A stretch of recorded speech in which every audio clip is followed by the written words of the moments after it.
Learn with Christopher Leinberger.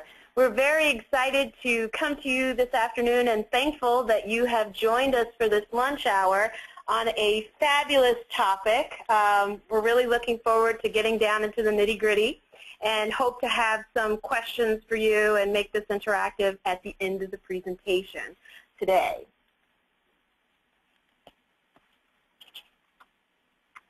As I attempt to move forward. The logistics for today's webinar, right now you're going to be placed in listen-only mode with a Q&A session at the very end of the presentation. However, if you have a question as we're going along on the slides, please feel free to type your question into the chat window, and we'll try to get to as many questions as possible. Chat questions will be moderated at the end of the webinar by our very own Melissa O'Connor. And we will be recording today's presentation, so in case you're not able to participate, we will have it available up on our website. If you have additional questions, feel free to give us a call, or you can email me directly. And we're really looking forward to hearing more from Chris, our presenter for today. Chris is a land use strategist, professor, developer, researcher, and author, balancing business realities with social and environmental concerns. He holds many titles, including President of LOCUS, a Charles Bendit Distinguished Scholar and Research Professor.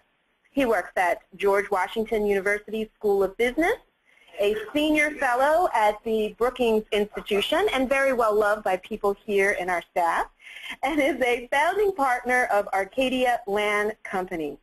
During today's session, Chris will discuss why Arlington serves as a model for the nation on sustainable urban development. We will learn why he says Arlington is the most important suburban place in the country. He will also discuss the role investments such as the streetcar will play in Arlington's future. And with that, Chris, I will turn the discussion over to you.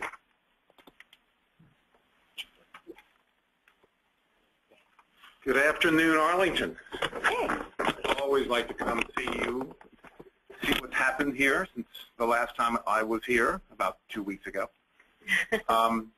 because you are the national model by which we're building the suburbs, and that I talk about you all the time throughout the country. I was in Salt Lake City last week talking about you. I'll be in New Orleans this weekend talking about you. So you've taught us many, many lessons. It does not say that you're perfect. And there are some things that need to be done, and there's even a little, back steps that have happened recently. So first, let's start off with the basics. That is to build cities. For the 6,000 years we've been building cities, it's important to note that transportation drives development. There are 15 infrastructure categories. Transportation is first among equals. That the transportation system you select basically dictates how you're going to build the rest of the infrastructure and the development that follows from it. And of course, over the last 60 years, we in this country have been building predominantly one type of transportation system, highways. And when you only build a monoculture, what you get is one way of developing, which is known as drivable suburban. Low density, everything separated from one another, and the only way you can get between all the different uses is by car. Now, the market wanted that, and we in real estate provided that, and all the transportation agencies got really good at building freeways and highways and all the rest. And so there was definite market support for it, and that's what we provided everybody. So the second way of building the built environment is driven by a multitude of different transportation options. Cars are certainly very important, cars and trucks. But then it's a matter of providing rail transit, bus transit, biking, very important. But once you get to where you're going, it's walkable. That's why it's referred to as walkable urban places. And here it's much higher density. It's at least 5 times more dense than drivable suburban. and many times 10, 20, 30 times more dense. And it is much tighter, much more concentrated, and it's a fundamentally different way of building the built environment. That if you know how to build drivable suburban, you're probably not very good at building walkable urban and vice versa. So the corollary to the fact that transportation drives development is that you don't build transportation systems to move people. That's not the goal.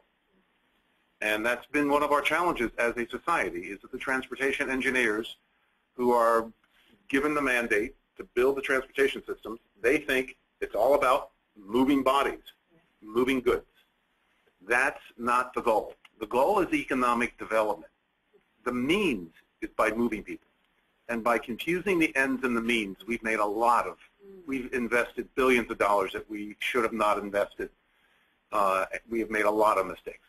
So it's important to note this, why we're doing this. The other real underlying factor, and I don't want to go into all the history of all this over the last few centuries, but the other thing driving how we build the built environment is that it's a reflection of the underlying economy, that, you know, how we make our living as a society. In the industrial age, it made sense because we were building a lot of cars and a lot of trucks and roads and drilling a lot of oil and financing all of the above and insuring all of the above and all the raw materials going into. It only made sense that we built drivable suburban in the industrial era. Well, that was then, this is now. We're in the knowledge economy. That's where that's the growing portion of our economy. And the knowledge economy tends to concentrate in walkable urban places. And in essence, what the market's asking for now is both drivable suburban, but we have a lot of that stuff, and walkable urban. In the industrial age, it was just drivable suburban. That's all the market wanted. Now it's both. The issue is, where is there pent-up demand and where is there oversupply? And as we saw with the great mortgage collapse in 2007-8, that mortgage collapse happened almost exclusively on the drivable suburban fringe. That's where in Prince William and Prince George's County you saw 60–70% decline in prices. In Arlington, you basically went flat during the Great Recession. That was because we built too much drivable suburban stuff, and we still have too much, and we're going to have too much for decades. So the issue is, where's the market? It's very clear. The market is for walkable urban. So this market trend, this major shift, this structural shift in how we build the built environment, which, by the way, just to give a little background, the built environment, real estate, and the infrastructure that supports real estate is 35% of the wealth of the country. It's the largest asset class. That's why we in real estate are so proud of the fact that in the last 3 recessions, we caused 2 of them. Because when we go down, the entire economy goes into recession. And so this last time, we really did it up right. But we're talking about, you know, the largest asset class. And if we're not building what the market wants, it's going to show up in our growth. In fact, that's my, you know, the last 5–6 years, we've been bumping along at about 2% growth. We should be at 3.5–4%.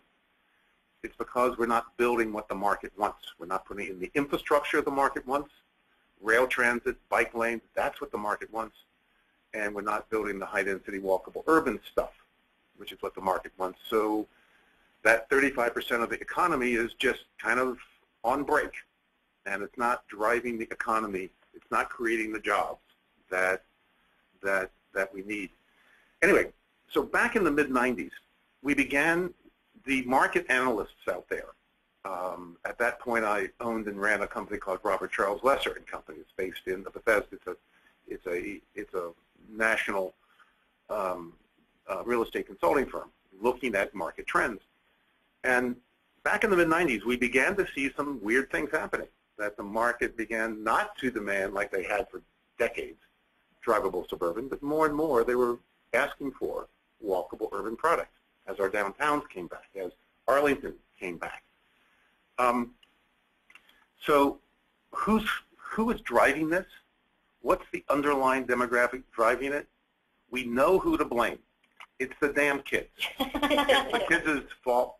And the best way of understanding this is look at popular television. Television has predicted over the last 60 years major social trends better than any other indicator. And so think back, you gray hairs out there like me, you hide it well, you know, Leave It to Beaver, Dick Van Dyke, the Brady Bunch in the 50s, 60s, and 70s, all set in drivable suburbia. This was the ideal. Virtually every TV show, sitcom, was set in drivable suburbia. Now fast forward to my kids, what did they grow up on? Friends, Seinfeld, Sex and the City, Two Broke Girls, all set in walkable urban places. TV does more consumer research than any other industry. They're confident on a weekly basis. They're getting feedback from Nielsen. They know what sells and what doesn't. And what's selling for the last 15, 20 years has been walkable urbanism. So this is a reflection of aspirations of the rising generation. Now, the baby boomers are still part of this. As the baby boomers retire, as they become empty nesters, they downsize. Some, not all, end up in walkable urban places. So when you take a look at these two generations, which are the largest two generations that are out there these days, it's fundamentally changed the demographics. That 50 years ago, 50% of households had children living in them. 50% of households were singles and couples. Today, it's only 25% of households have children in them. 75% are singles and couples. The target market for walkable urban is, of course, singles and couples. Not to say families aren't welcome, as you know here in Arlington. A lot of families living in high-density, walkable urban places. I lived near Georgetown, and on last Friday night, I would go there for Halloween because that's where it's a kid magnet to see all the costumes, and the sidewalks were packed with the families out trick-or-treating. Look at the future, however. The future demographic changes. The marginal increase in households over the next 20 years, only 14% of the growth will be families with, or households with children living in them. 86% will be singles and couples. So the market's signaling there's a major change afoot, react to it. The other thing is sheer boredom. 20 years ago, if you moved to Metro DC, you'd have a choice of a single-family home or a single-family home. Anything you want, just as long as it's a single-family home. Or you can go to a strip mall or a strip mall. There was not much choice. Arlington was not what it is today. Downtown DC was it was branded as dull, dangerous, and dirty. So not much as far as a choice there. The creative class, the knowledge workers want it. We know that for a fact. And then this comes down to the expense of maintaining a fleet of cars to participate in society. That 19% of our household income is spent on transportation. The vast majority of that money is for the maintenance and running and insuring and selling and parking of cars.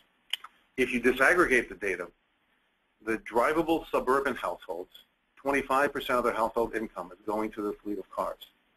If you drop just one car out of your household, AAA tells us it's $9,200 per year to own, operate, insure, park a car every year, after tax dollars. You get rid of one car out of your household, and you can increase your mortgage capacity by $150,000. Cars always depreciate. Houses generally, and particularly in walkable urban places, appreciate. This is a great way to build household wealth.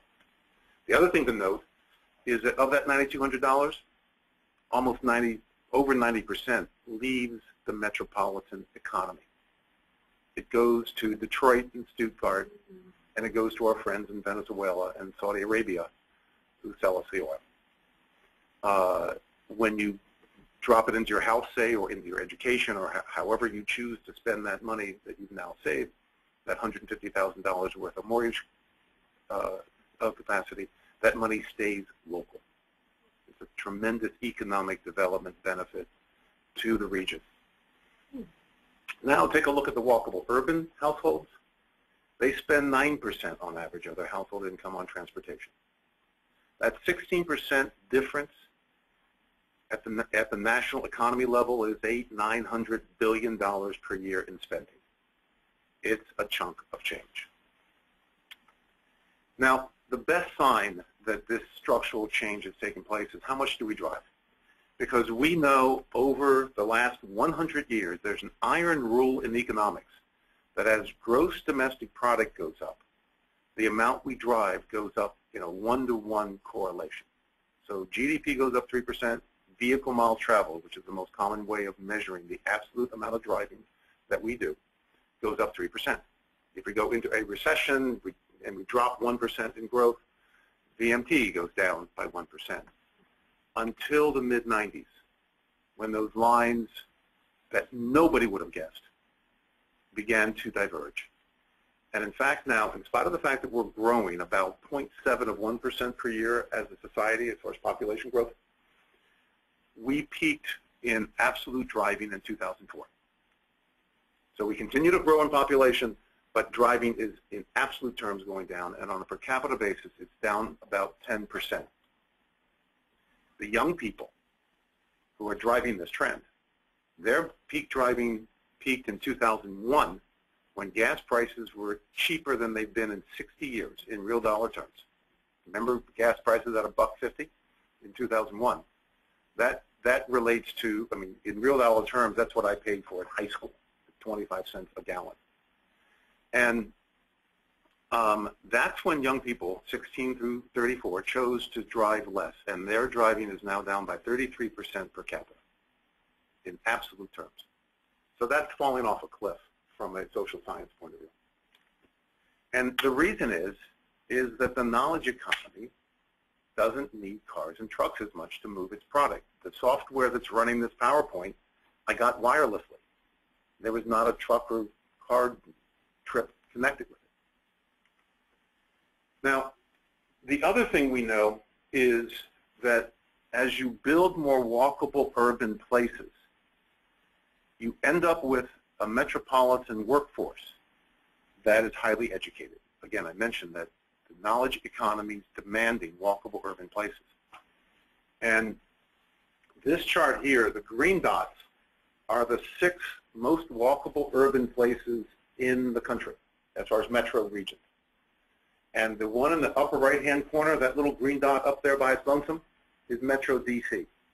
Metro DC is the most walkable urban place in the country. And why is that so? Because the suburbs have urbanized the most here in Metro DC, led by Arlington.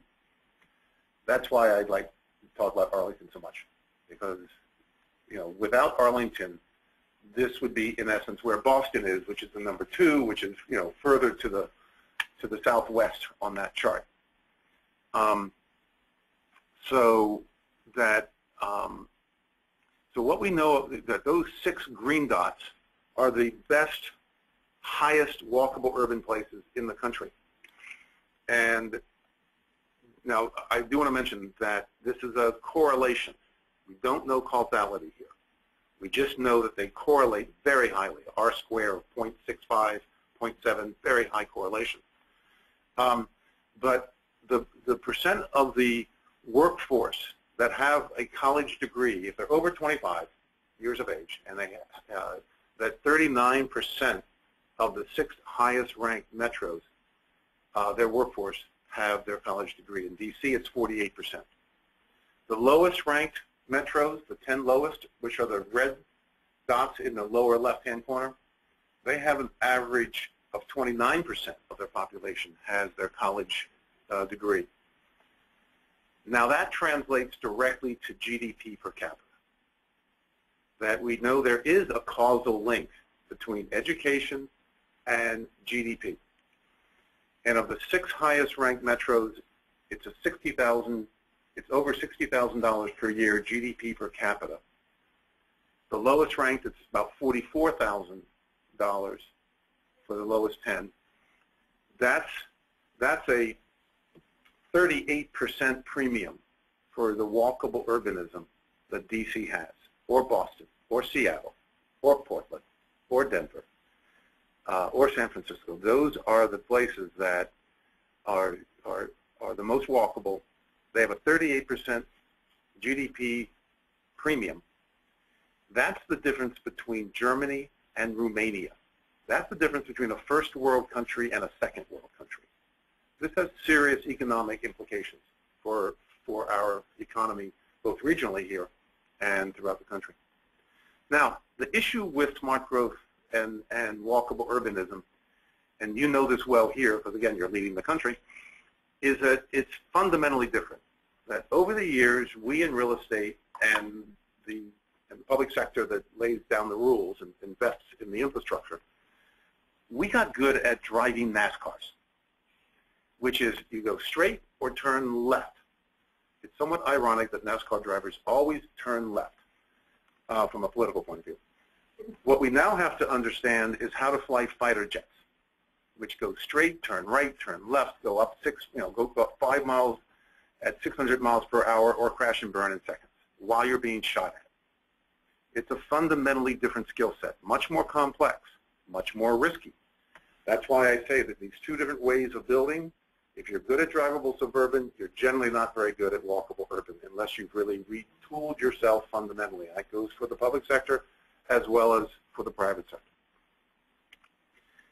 But once you put it in place, every new asset that you add to a great walkable urban place makes it better.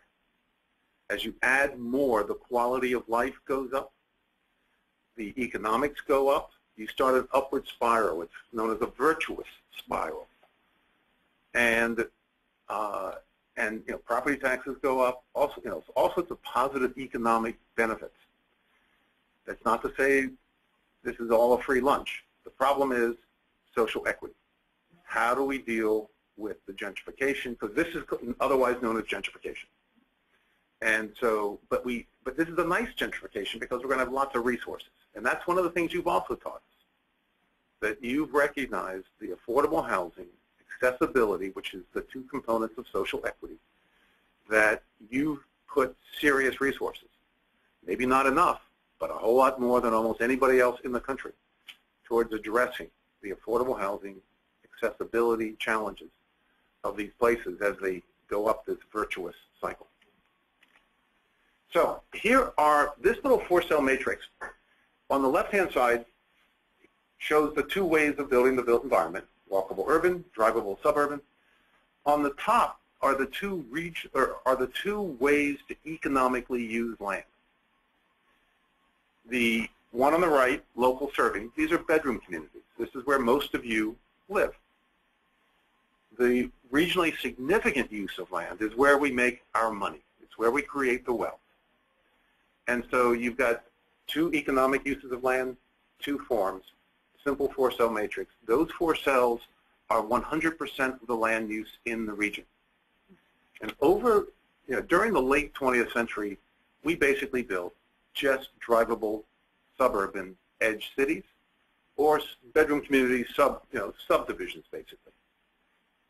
Right now, those places occupy about 97% of the total land use in Metro DC. Where we're going to go, where we are right now, is we're going to be focusing on building more local serving neighborhoods that are walkable urban. That's a big focus. And we're going to be building more and adding to the regionally significant walkable urban places. For short, we call these walk-ups. So Arlington has 8 walk-ups. We're here in Boston. We're in one of them. Mm-hmm. It only takes up 11% of your total land, which, by the way, is high. That throughout the region, it's 1% of the land are in these regionally significant walkable urban places, walk-ups.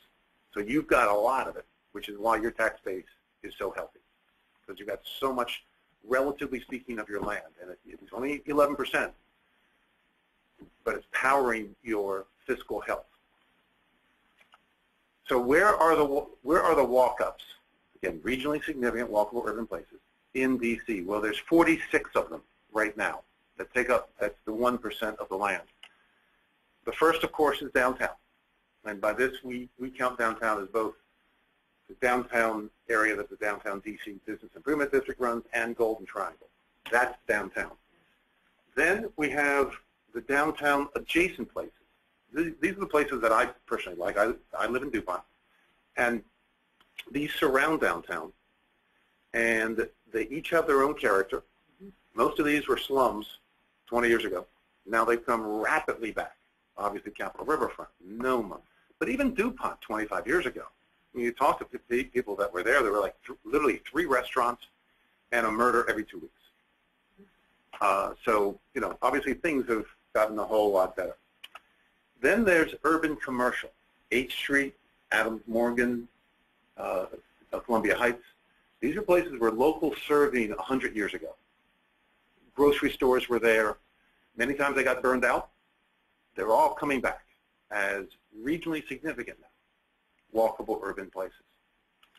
Then you go out to the suburbs, and this is where D.C. thrives, and again, led by Arlington. So you have suburban town centers like Clarendon.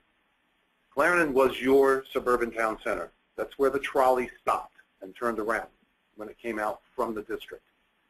And Roslyn was a suburban town center as well, back as far as its historic history. But this is, Bethesda is probably one of the best, if not the best, example of a suburban town center in this region, and Silver Spring, and of course Old Town.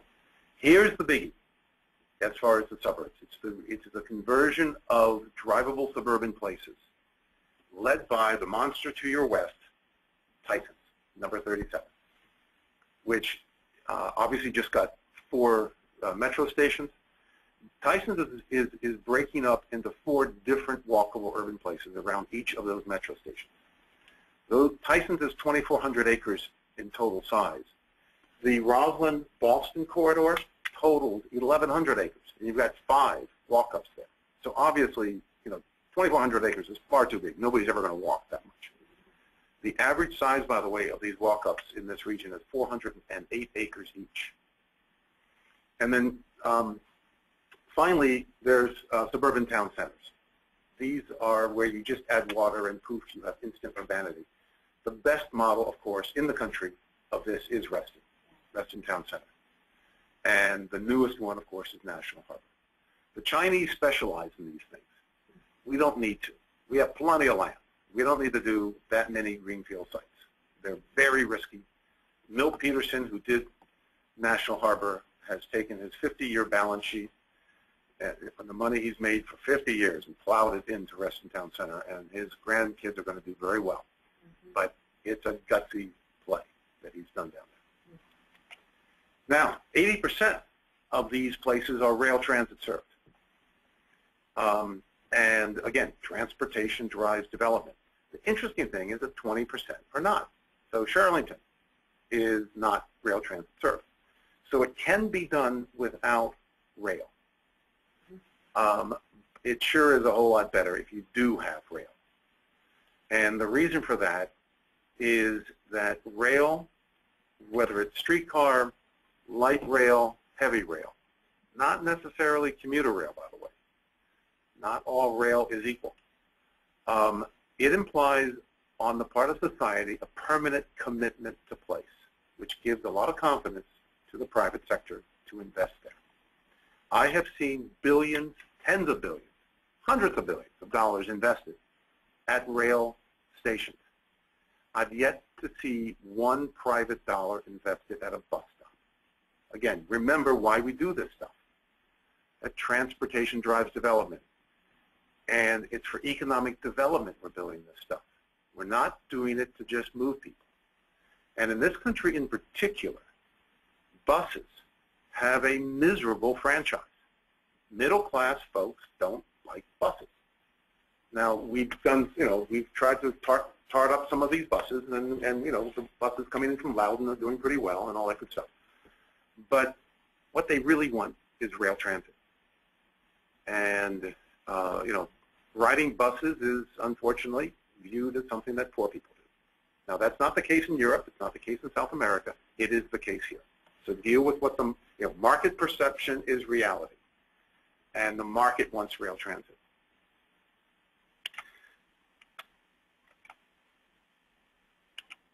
So, Arlington, why we love you so much. Here's a picture of Arlington that was your old Sears store in Clarendon back in the mid-'80s, after Sears had moved out. On the left is the abandoned Sears store. On the right was the garden center, and where the picture was taken from was the car and tire center. So abandoned big boxes, very common these days. Here is the exact same perspective today. You're looking at the Apple store, Whole Foods, and $600 per square foot condos. This is why we, as I say, this is why we love Arlington so much. So this is a fabulous walkable urban place. And the other interesting thing to note that we learned from you is that 2 blocks north and 2 blocks south of this very location, it feathers back to single-family housing. Those houses are the most expensive housing in Arlington on a price per square foot basis. So why is that the case? It's because they have the best of 2 worlds. They can live in suburban splendor and walk to 40 restaurants, walk to Metro, maybe walk to work. And their kids can walk very safely into these places as well. So their quality of life has gone up. As a result, their property values have gone up. It's about 100% price premium for those houses on a price per square foot basis over other Arlington houses to live close to this particular location. The other thing, again, I mentioned 10, 11% of your land is in regionally significant walk-ups. 25 years ago, as you see from the picture on the left, that 11% of your land generated 20% of your tax base and was falling for obvious reasons as Sears moved out, as all the car dealers moved out. It now is pushing 55% of your tax revenues. This has been virtually the entire growth in your tax register has been in this 11% of your land. And therefore, another thing we learned, I'll finish with this as well towards the end of this presentation, is that you obviously have some of the best schools in the country, and it's because this place is growing so much and not generating school kids. So this chart, and we don't have time to go through it carefully, but in the walkable urban neighborhoods, again, 11%, so the middle column, walkable urban percent, 11% of the total land mass. It's 1/8 of your total land mass. And but it's 38% of all your households. Almost all of that is rental apartments and condos in high density. But it's only 7% of your school-age kids.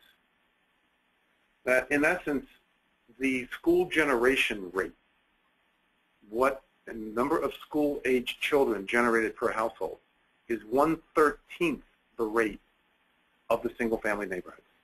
The single-family neighborhoods are getting a massive, massive subsidy from these 11%. This is as good as it gets, where you put up housing and the households pay school taxes and don't send their kids to school. It's a pretty sweet deal. So, close on the lessons. You taught us underground rail transit works the best. The orange line is the most important rail transit line in the country because you can learn all the good lessons about Arlington and then stay on it to go through Fairfax and learn all the terrible lessons that Fairfax has taught us about how not to do rail transit. because up until very recently, there's been zero economic development driven by the Orange Line in Fairfax County. And you've gotten the bulk of your economic growth in the last 30 years has been because of your underground rail transit. You get a 360 degrees of economic development. Tyson's is going to find out that stupidly they put it above ground. Besides being god ugly, it is going to have 180 degrees of development. There's a reason why it says the other side of the tracks or the wrong side of the tracks. One side is going to get development, the other side's wasted. So half of the economic development potential is gone in Tyson because they put it above ground. Number two is that you taught us to, A, draw boundaries, hard boundaries between the drivable suburban and walkable urban, and then put overlay zoning to allow the mixed-use high density to thrive within those boundaries. I liken it, I used to have horses, and you had a corral, and you tell the horses, don't think about even getting, don't ever think about getting outside this corral. Inside the corral, it's a free market. Outside, don't go. And that's what these boundaries do. Third thing is that you have done the best job I know of in the country of measuring and listening and analyzing what is happening in your county. All these numbers I have, it's because you've measured them. I didn't create those numbers, you did. You're spending about, I think, $700,000 per year analyzing, listening, understanding. If you can't measure, you can't manage. Insist on mixed income and, mixed use. We'll come back to mixed income in just 1 second. That don't let it become a monoculture. You did that with Clarendon, forcing office. I know because I was in the middle of that fight. And it turned out great for the developer who did not want to put up the office. It turned out great for him. Start the affordable housing strategy early. And because it takes time to get it geared up, it takes time to get the assets into the program. And if you start it late, you're going to be behind the 8 ball.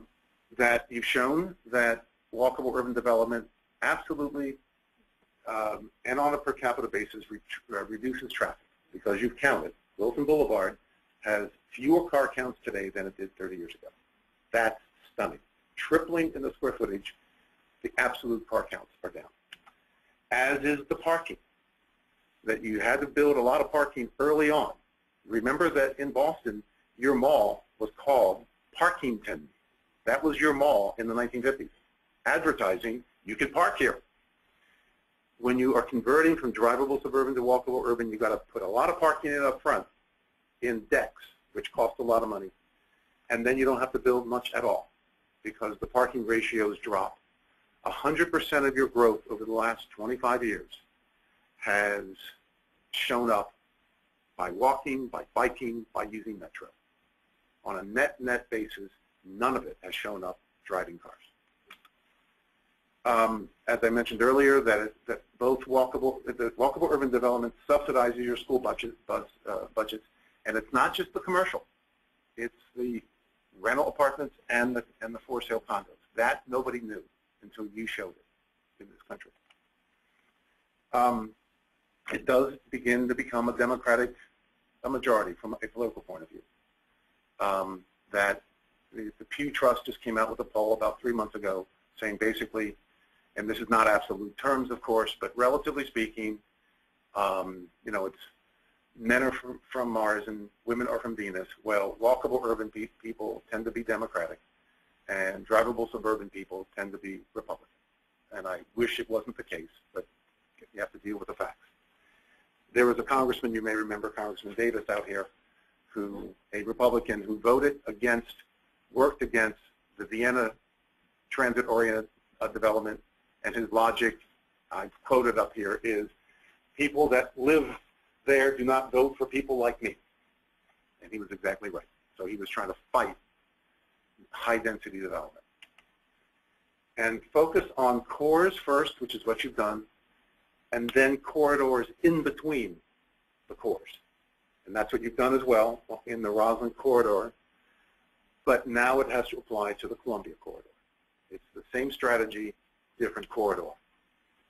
And bus-based walk-ups can work like Shirlington, but again, it's in the minority, and just recognize that you're kind of swimming upstream, and Shirlington will never be a Boston, it will never be Clarendon, it will never be a Crystal City. It's going to be a niche little market. But even you are not perfect. Only Buddha is perfect. And obviously we all know Roslyn and Crystal City are not exactly anybody's favorite places to go. But you know that. It's a reflection of the 1970s when it was built.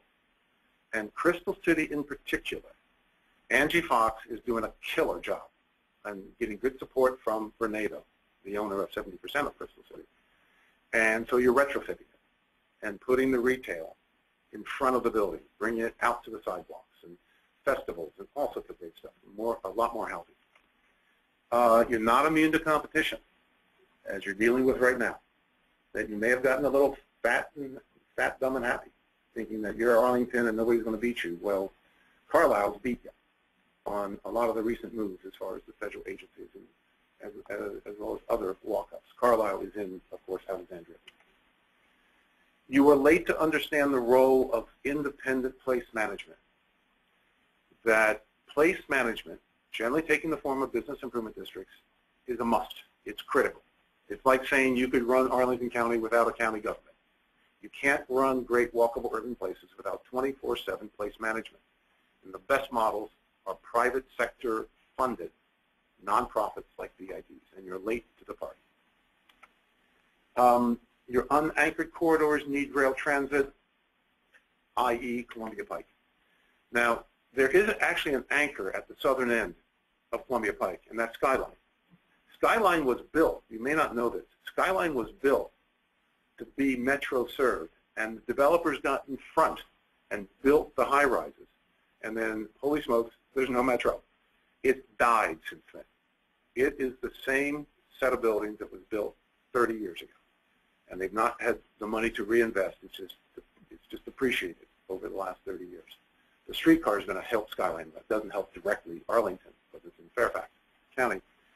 But you will have two anchors. And then you'll have this corridor. These corridor developments just go back one lot back in from, and then it goes back to single family. And those single family houses nearby, that corridor, they're going to have the same quality of life increase that around the major, that around Clarendon. So those prices are going to go up because the quality of life is going up, and they're paying nothing for it. They're getting a unpaid for benefit for those neighbors north and south of the Pike. You've experienced a political backlash. Obviously, yesterday shows it once again.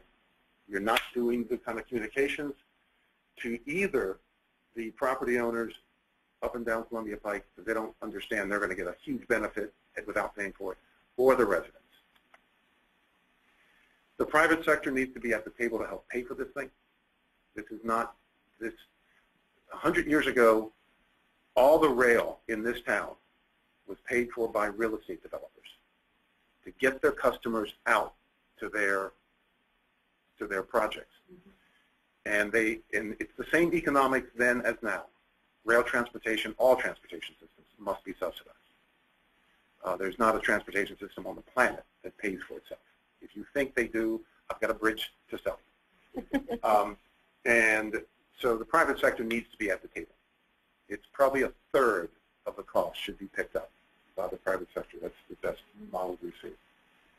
Your affordable housing is still a crisis. You're doing a lot of great stuff, better than everybody else.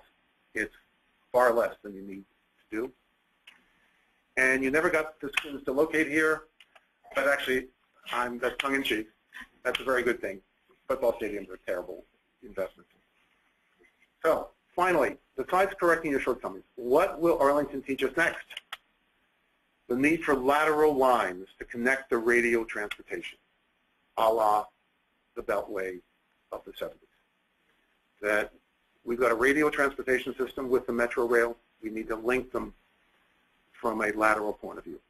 And the Purple Line is going to do it. Someday the Purple Line is going to be all the way around the district.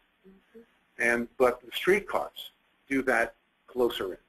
That's why the Columbia Pike is a very important streetcar. It's why the DC streetcars are going to be lateral connections between the radial metro rails. Place management, absolutely critical. Place management in our society, it's a missing level of governance. We have 3 levels of government: federal, state, local. Below local is place management. It's a missing level of governance. I didn't say government, but governance. As I say, the best model is private sector paid for and led with business improvement districts. That some of the stronger bids should be adopting weaker walkable urban places. So maybe Columbia Pipe can't afford a business improvement district early on. Maybe the Boston BID could help adopt, because they've got the management structure in place. They don't have to hire a new executive director. They've got somebody who can run the clean and safe teams. They can expand their responsibility to neighborhoods that can't afford initially that kind of management intensity. You're going to be closing streets eventually for pedestrian activity, and I know what you're thinking. We tried that before, and it didn't work 30 years ago. We tried it 30 years ago as a silver bullet without doing anything else, and it failed. But Europe, who's so far in front of us on this, all their streets are closed in their intensely walkable urban places. You close them not to create intensity of walkable urbanness. You close it in reaction to intensity of walkable urban places. So you get walkable urbanism and the intensity first, then you're going to be closing streets. You got to get closer to the Potomac. Water is gold. And Arlington has let the highways, typically of what we did in this country, let the highways separate you from the water. And whether it be by pulling them out, because the Parkway has the most redundant, crazy set of on-ramps and off-ramps. So there's all sorts of things that can just be pulled out, or deck over them to get to the water. You're obviously redeveloping those soulless places. Keep in mind the old Garrison Keillor phrase that in the long run, all solutions are temporary. So it's never too late. Put in landing facilities for all the flying cars that they promise us. No. And recognize that walkable urban development, we now know, is the #1 way we're going to address climate change.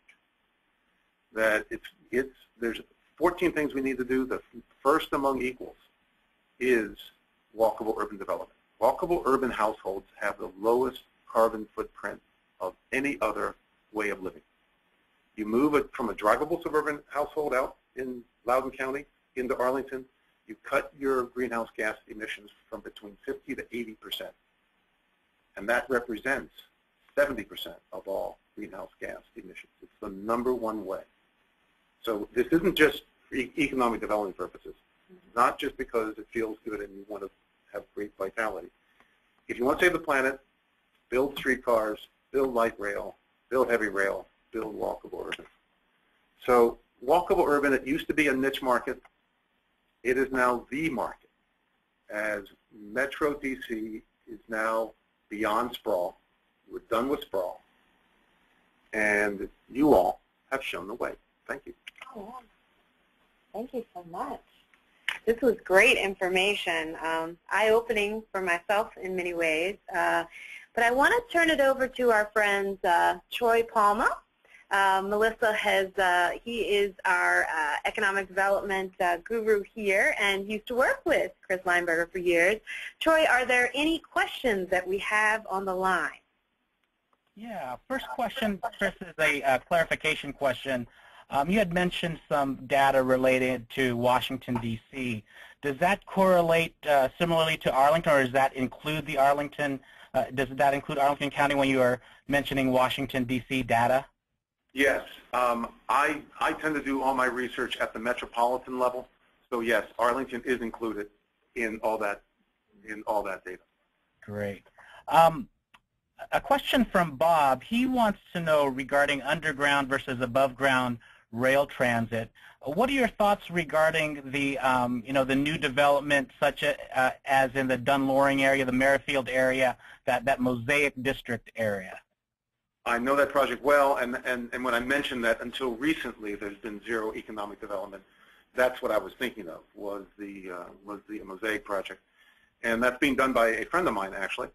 And it's a lovely project. It's one would have to say it's really non-rail served, sort of like Shirlington.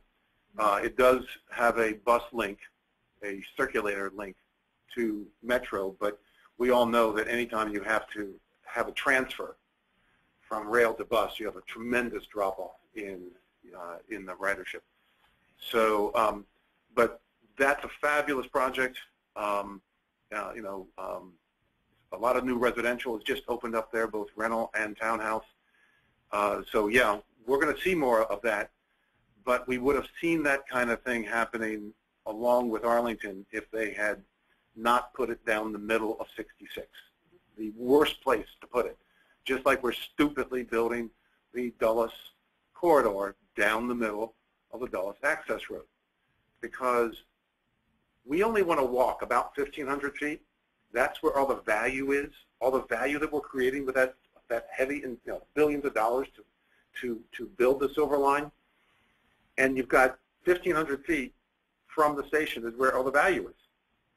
Well, what's on top, or what's underneath, or what's next to all that station? It's an 8-lane highway. So you've lost all the value. I mean, you're sort of shooting yourself in the foot. So that's why Fairfax County, and again, your legislative leaders 40 years ago, you should bow down and bless them, because they forced the feds. They wanted to put it down 66. You forced them to put it not just through your county, but underground, which is much more expensive to build. But the net result is... And those prices have gone up now, right, Chris? If you want to build underground now, it's like... No, underground always costs more. That there's a rule of thumb that if you put infrastructure in at grade, it costs X. You elevate it, it costs 2X. You put it underground, it costs 4X. So it always costs more. But you get twice the bang for your buck as far as economic development, and also it's lower maintenance costs because you don't expose it to the elements. Great. This is a question from John, and maybe you can expand with your experience, particularly with your development experience. But what is the role of public-private partnerships in financing the redevelopment needs of these walkable urban communities, particularly in Arlington? Crucial, absolutely crucial today, because we as a society have said that we're just going to live off of our parents' infrastructure. We're not going to build any more. This is a terrible thing, that we have been unbelievably selfish as a people in this generation, and I blame the baby boomers, my generation. It's our greatest failing. And therefore, the building of infrastructure is going to have to be much more complex. It's going to take a lot longer to pull all these very complex public-private partnerships together. And so it is essential. Right now, the best model of a public-private partnership in the country is Union Station, Denver. A friend of mine just did this. $450 million project. Redeveloped the historic station.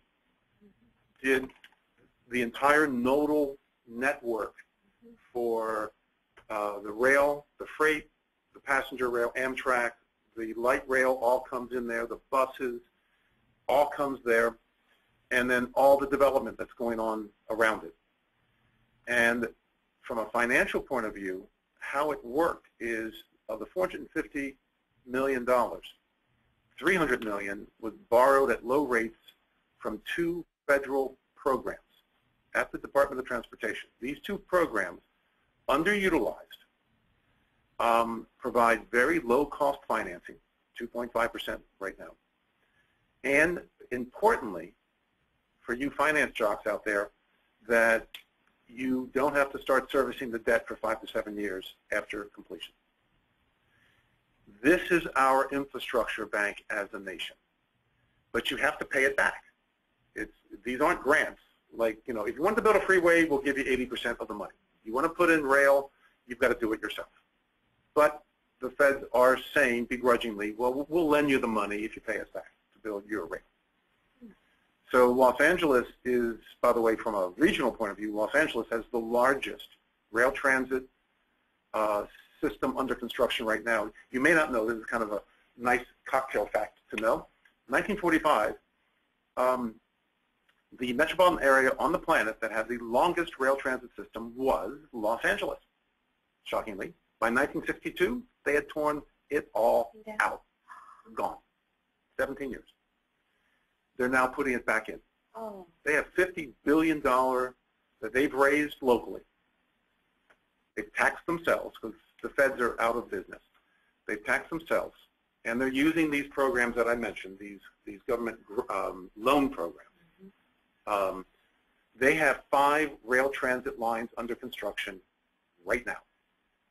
They've got a subway that's been in for 10 years. They've got all sorts of light rail, all sorts of commuter rail, all sorts of streetcars.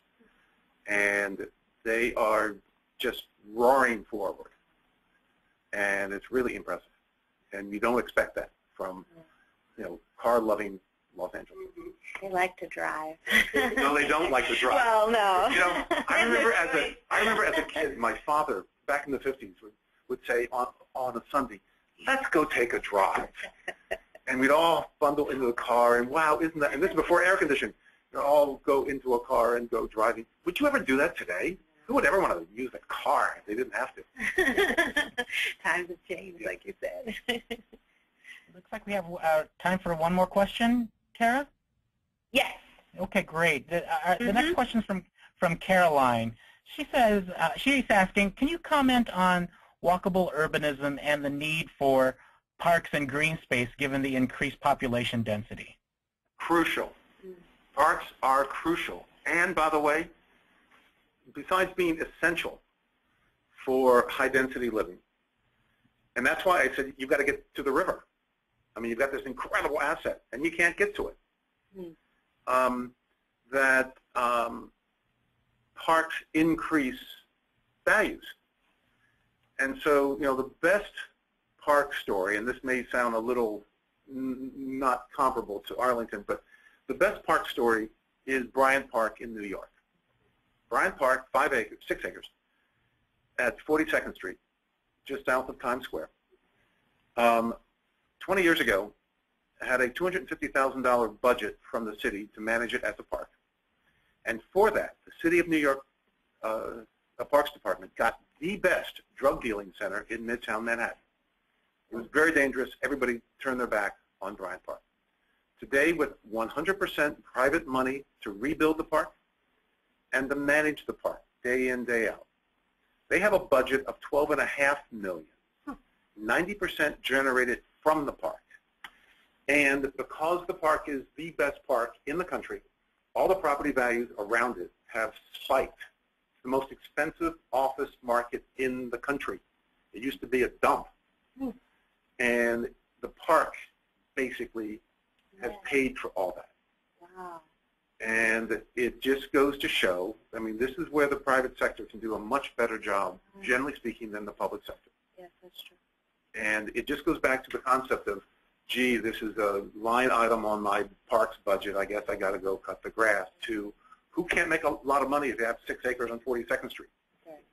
And make it just, I mean, there is something going on there all the time. It's just vital as can be, free to everybody, and it's just a remarkable turnaround story. So parks are not only crucial, because who wants to live in high density and just a concrete jungle? Green space. You've got to have green space. You got to have, the trails and bike lanes and the river. But it's got to be managed, aggressively managed. And the place management, as I say, that missing level of governance, place management, has to be there to manage your parks. Wonderful. I think that's, thank you, Troy, for taking our questions. I think that's about all we have time for if we go for the noon hour. I would like to send my greatest thank you to Chris Leinberger. This has been a great lunch and learn. My eyes have opened up to some different things, and we really appreciate your knowledge on this topic. And look forward to having more such conversations in the future. Thank you. Have a great day.